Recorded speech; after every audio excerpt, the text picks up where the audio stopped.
Right. So my topic's coaching coaches, and as we grow into adults, we can look back and see the way that people have influenced us and how that's molded our lives.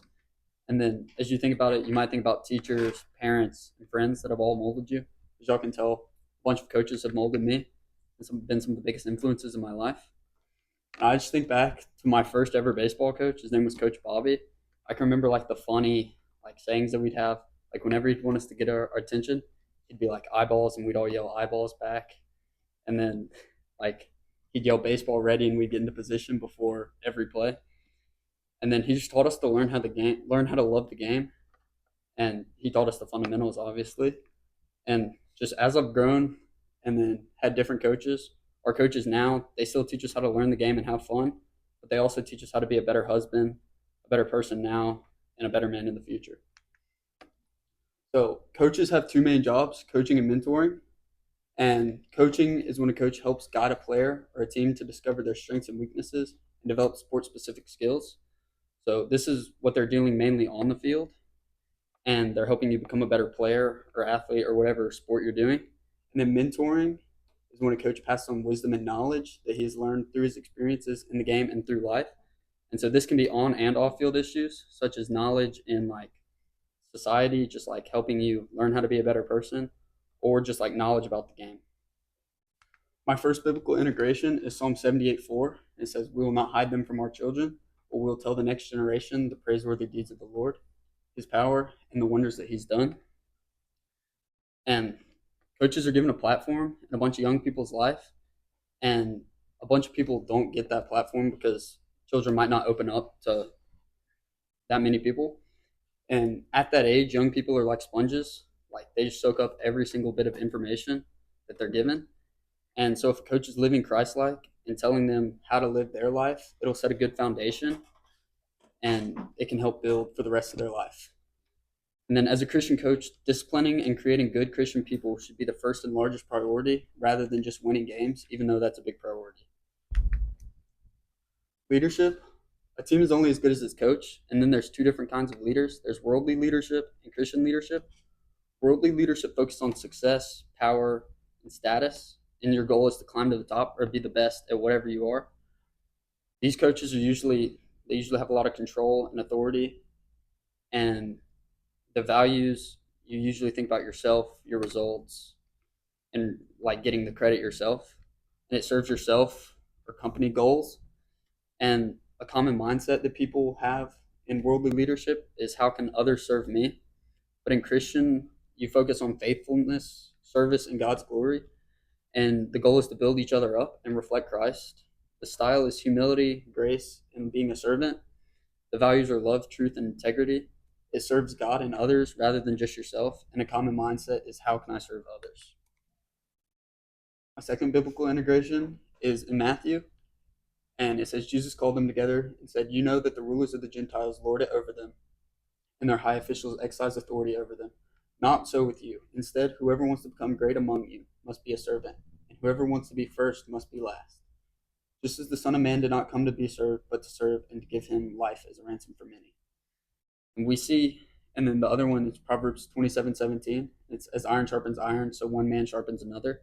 We see examples of worldly leadership and Christian leadership in the first one, because it says the Gentiles lord it over them and exercise their authority over them, showing them how they're just trying to be like the best they can be and not worrying about other people and how that might affect them. And then we also see how to be a servant leader at the end of Matthew 28. So in Proverbs, like a sword, in order to sharpen it, you have to use the same material because it makes it better. In the same way, people are sharpened by other people who have influence over their life. And as a Christian coach, people should see a difference in the way that you lead the team because of your beliefs. My next thing is, there's two main coaching styles. There's authoritarian and autonomy. And authoritarian is, both of these have been studied, and it's the least effective coaching style because the coaches are controlling, strict, and critical of all their players. And it's not good for any coach, but especially not for Christian coaches, because it's more focused about serving themselves and not helping their athletes. More about the authoritarian is, critical coaches have been known to cause athletes, especially young athletes, to lose self confidence be afraid to make mistakes, and even quit playing the game they love. And this can also cause players to be angry and not trust their coaches. And the main goal of coaching should be to create lifelong bonds with your players and be a mentor to them. So if anything happens in a player's life, they can feel safe and welcome to come back and talk to the coach they trust, which is what we see in the autonomy. It's the most effective coaching style, and it's because of relationship based leadership, and it's beneficial for the rest of the players' lives. When coaches and players can trust each other, they'll see lots of success. In this kind of coaching style, it's a breeding ground for good qualities and life skills. Players learn valuable lessons like teamwork and leadership and many other good qualities that they can carry with them throughout their playing career into life and whatever lies ahead. These coaches become good mentors and like good role models in players' lives because they just show you how to live and not just how to play the game. And then relationship-based leadership is relational leadership is a leadership style that emphasizes building strong, positive relationships to guide and motivate individuals or teams towards achieving a goal. And then here's another problem that coaches might face is burnout. And some major causes of this are fatigue, losing games, children, and life. And coaching is a tiring job that most people do on the side. Like most people aren't coaches by trade, so they do it on the side. And life in general is very exhausting. So doing this on the side can make people even more tired than they already are. And since the world views coaching as the job to win, it can be very demoralizing for a coach who's trying to focus on fostering like good good Christian people. So when and might not be as focused on winning games. So the world sees them as a failure, but in Christ, they're really winning because they're creating better people. And then kids, I know all of y'all have worked with kids, and kids can be a handful sometimes. So my next biblical integration is whatever you do, work heartily as for the Lord, not for men, knowing that from the Lord you will receive an inheritance as your reward. You are serving Christ the Lord. And let us run with perseverance the race marked for us, fixing our eyes on Jesus, the pioneer and perfecter of our faith. And then in both of these passages, we can see encouragement to keep working hard at whatever we're doing. In Colossians, we see that we should work at it the best we can because we're working for God, not for the people around us. And then in Hebrews, we see the encouragement to fight the burnout that we may face. And the word perseverance really stuck out to me in that verse. And just a good definition I found was persisting in doing something despite difficulty or delay in achieving success. And then some negative mental and spiritual health from poor coaching can cause stress, anxiety, burnout, and quitting sports in their athletes. And all of these are negative effects on the child's brain and development, as well as negatively impacting play on the field. For many children that experience these negative impacts often quit their sports and miss out on positive benefits that children can gain from playing these sports. Youth sports is one of the greatest things that children can learn from. Children learn how to create relationships, develop skills physically and socially, and learn fine motor skills and how to use their body. This creates a love for the sport that will benefit these children in many ways. And this quote from Tom Brady really stuck out to me. It was in a 60-minute interview. He was being asked how he felt after winning his third Super Bowl. He responded, "Where there's got to be more than this." And like, I'm not trying to judge him or any of his previous coaches, but I can't help but feel that his other coaches have failed him because his only reason for playing was to win. He came to wonder if there's more to his career than winning Super Bowls. After this, the reporter asked him if he knew what the answer was to this question, and he said, "I wish I knew." As Christians, we know the answer to this question is that there is more to life than just winning and succeeding. Our purpose is to serve God and create disciples. Some positive mental and spiritual health from good coaching: you create community, create memories, and create long-lasting relationships. I'm living proof of these impacts that coaches have had on a good player's life. I could tell countless stories from bus rides to like team meals, games, and many other things that I've done with my teammates and coaches. Created countless memories, doing all kinds of stuff, not just on the field. And then my recommendations for Christian coaches are to lead by example, serving others just as Christ did for his disciples. And then if you think you have a calling to be a coach, you do, and you're needed in that field because not every coach is a Christian coach, and Christian coaches are doing more for people than just teaching them how to play the game. They're teaching them how to live life, how to be better people, and helping them in any way possible. So like I know our coaches have offered to like help us in any scenario that we need, like not just on the field. Like if we ever need help moving stuff, like at our house, or just a ride to something, like they'll help us out in any way, and then just be there for our players, which ties back to that. My conclusion is that coaches are far more than just leaders on the field; they're mentors and role models.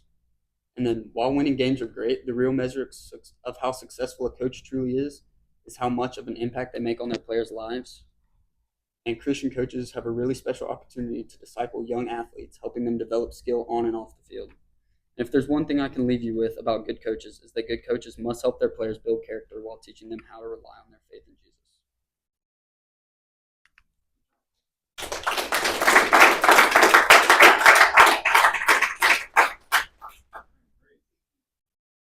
Comments or feedback for Cole? Want to offer it to our guests?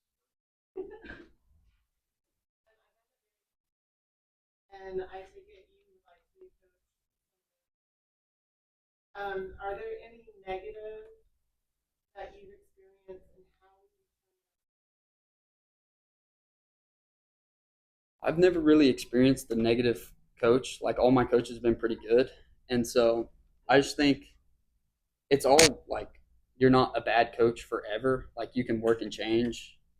Like just the more you can change and be better and care more about your players than just winning is how you can turn it around.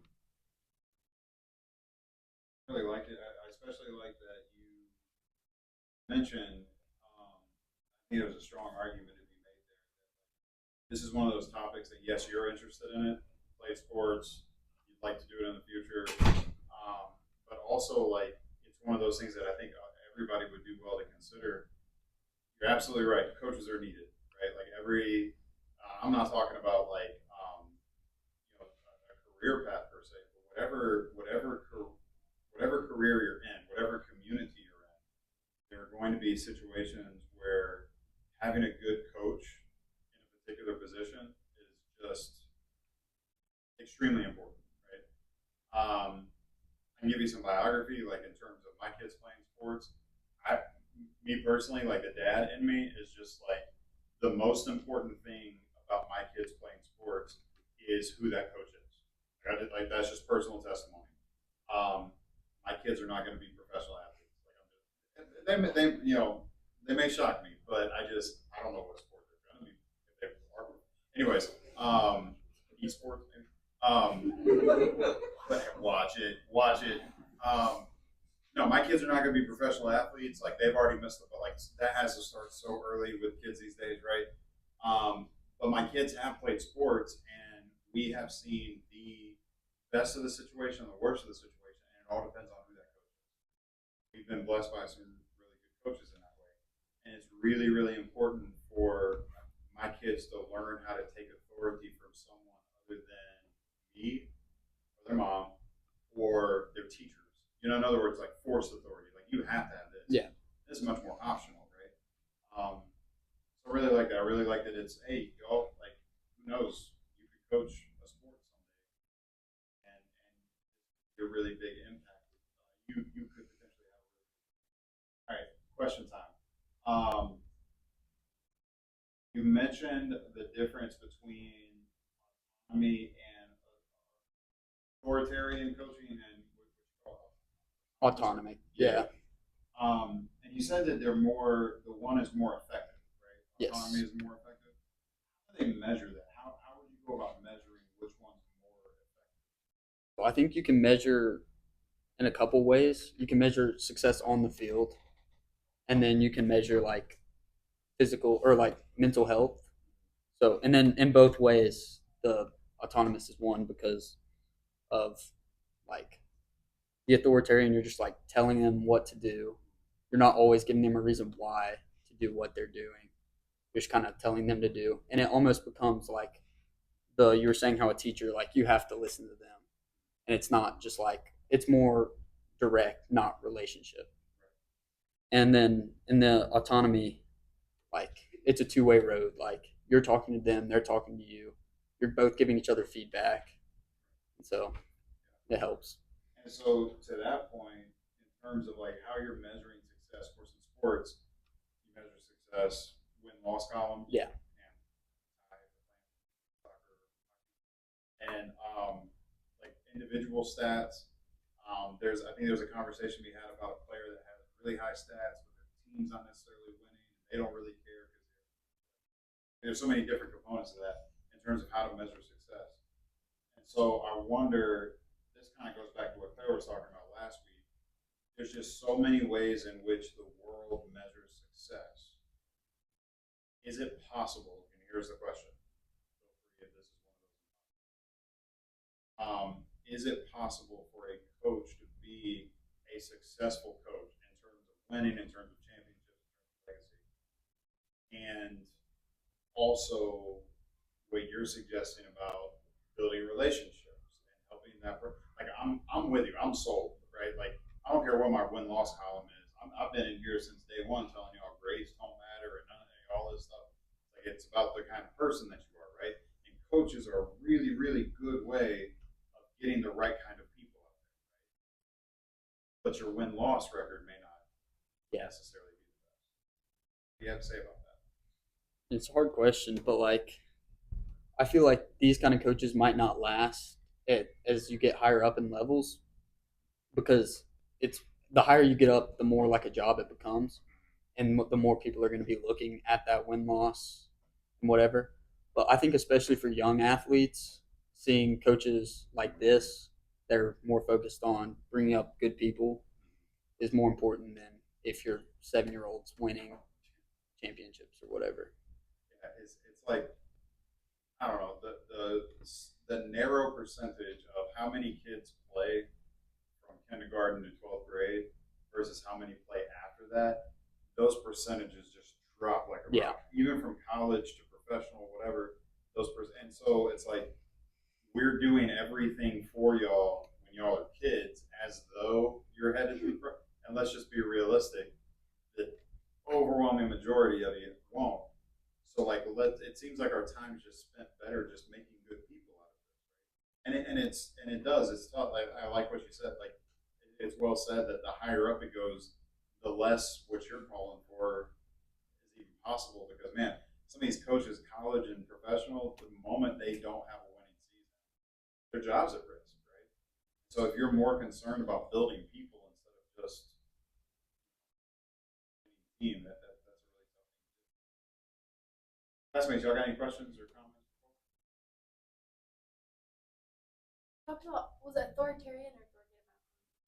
That kind of coaching style. If that's something at like high school, do you recommend the athletes kind of address that and like talk to the coach about that if they are hearing like remarks from like how would you I think it really depends on the situation. Like, there's some coaches that, especially like you think the stereotypical like old coach that's just like there and won't change his ways no matter who tells him what. But I feel like there's definitely coaches out there that would like understand that like the whole team came to agree that like this isn't how it should be done, and they'd be better off going the other direction. Maybe too is something like the more authoritarian they are, the less likely they're going to be available to their players to be able to do Yeah, that. to even like Right? listen. There's something like if you don't mind, there's something else like that's behind all of this in terms of leadership, right? Like being a good leader. And again, this is one of those things like, okay, cool, you're not going to coach. You're this. There's something about leadership that the world starts to understand. Nobody really like Machiavelli's The Prince is just a false argument. Like it's not what it's cracked up to be. Lots of people have tried to lead in their spaces, whatever the industry is, whatever the lots of leaders have tried the authoritarian thing, and it is not sustainable. It's what you said. It's burnout. It's a problem. Like nobody wants to stick around for that. Yet you get a servant leader in there. It's fascinating. You mentioned Brady. If y'all ever watched the documentary on Michael Jordan as a '90s kid that grew up seeing Michael Jordan become Michael Jordan, and then just seeing, honestly, like I got to the end of the documentary, all the episodes or whatever, and I'm thinking, hey, he's still Michael Jordan and everything, but I would not want to be him. This is coming from like back in the day, man. Everybody wanted to be like Mike, right? Because he's the greatest. I don't, I don't know, like the level of success that he achieved and Brady as well. You look at their quality of life and you're thinking, that's cool, but I wouldn't want to give up happiness, the joy. Okay. So our world is super into just so that y'all know, if you're ever into like, especially those of y'all that are thinking about doing business, major or whatever, any type of management, there's this thing about servant leadership that it's very attractive to the world. Like the world wants managers and bosses and coaches. All of that literature and all of that language just came from Jesus. Jesus was the servant leader that everybody's trying to be, right? And so I think there's something. Anybody else got any questions or comments?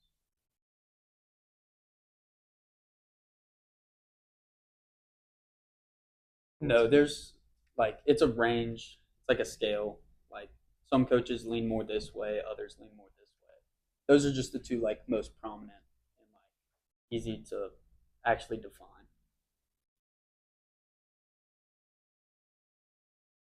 I think coaches should change their players, or should players find coach that?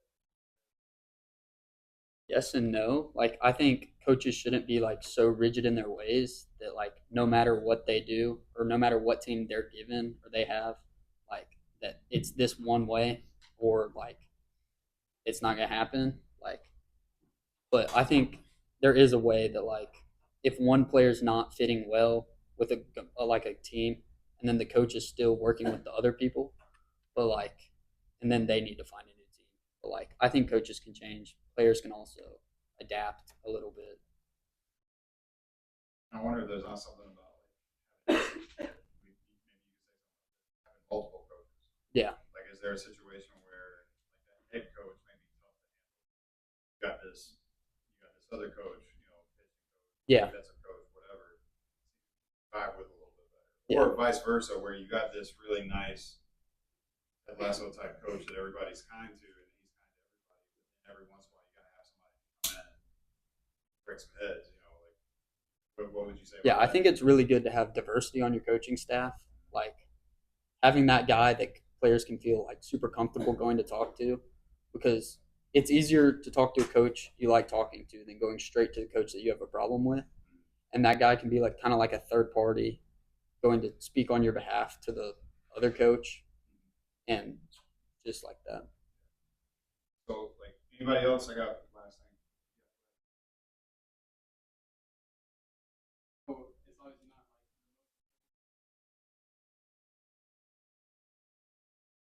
like actually leads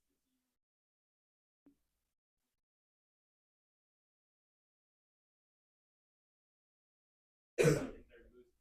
Yeah, I think people can still learn if they're losing. Like that's where some of the greatest lessons in sports are learned is when you're not just like riding high and stuff. But so coaches can be bad and like not put their team in like positions to win.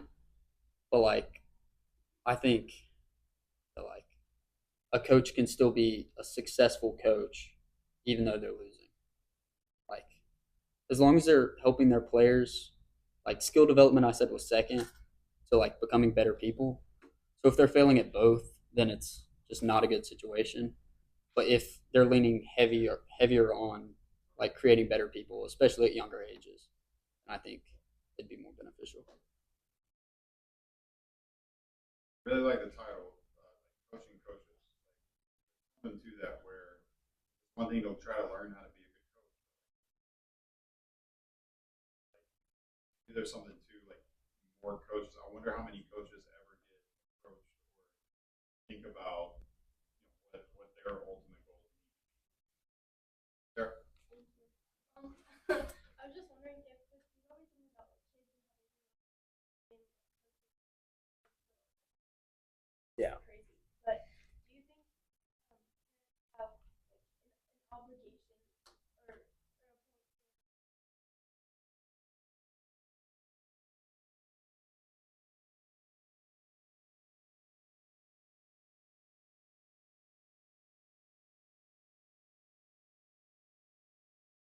Yeah, there's definitely blame on both sides, the parent and the coach. Like, I don't really see a need for like that extreme of sports at such a young age. Like, it's good to get them involved in stuff, but like, as a 7 year old, you're not gonna want to like you're not gonna know what you want to do for the rest of your life. Like, most of us barely know at 18, 19 what we want to do. But it's also on the parents, like especially if the kid's going to them and is like complaining about it, and the parents are still just like, no, you're going to do this. Like, I'm paying all this money, you're going, like that kind of attitude.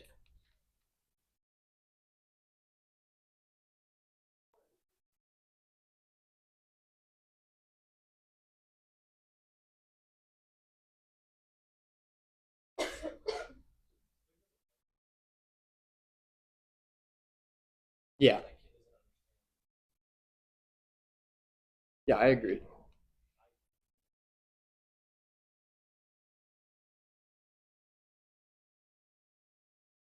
Yeah,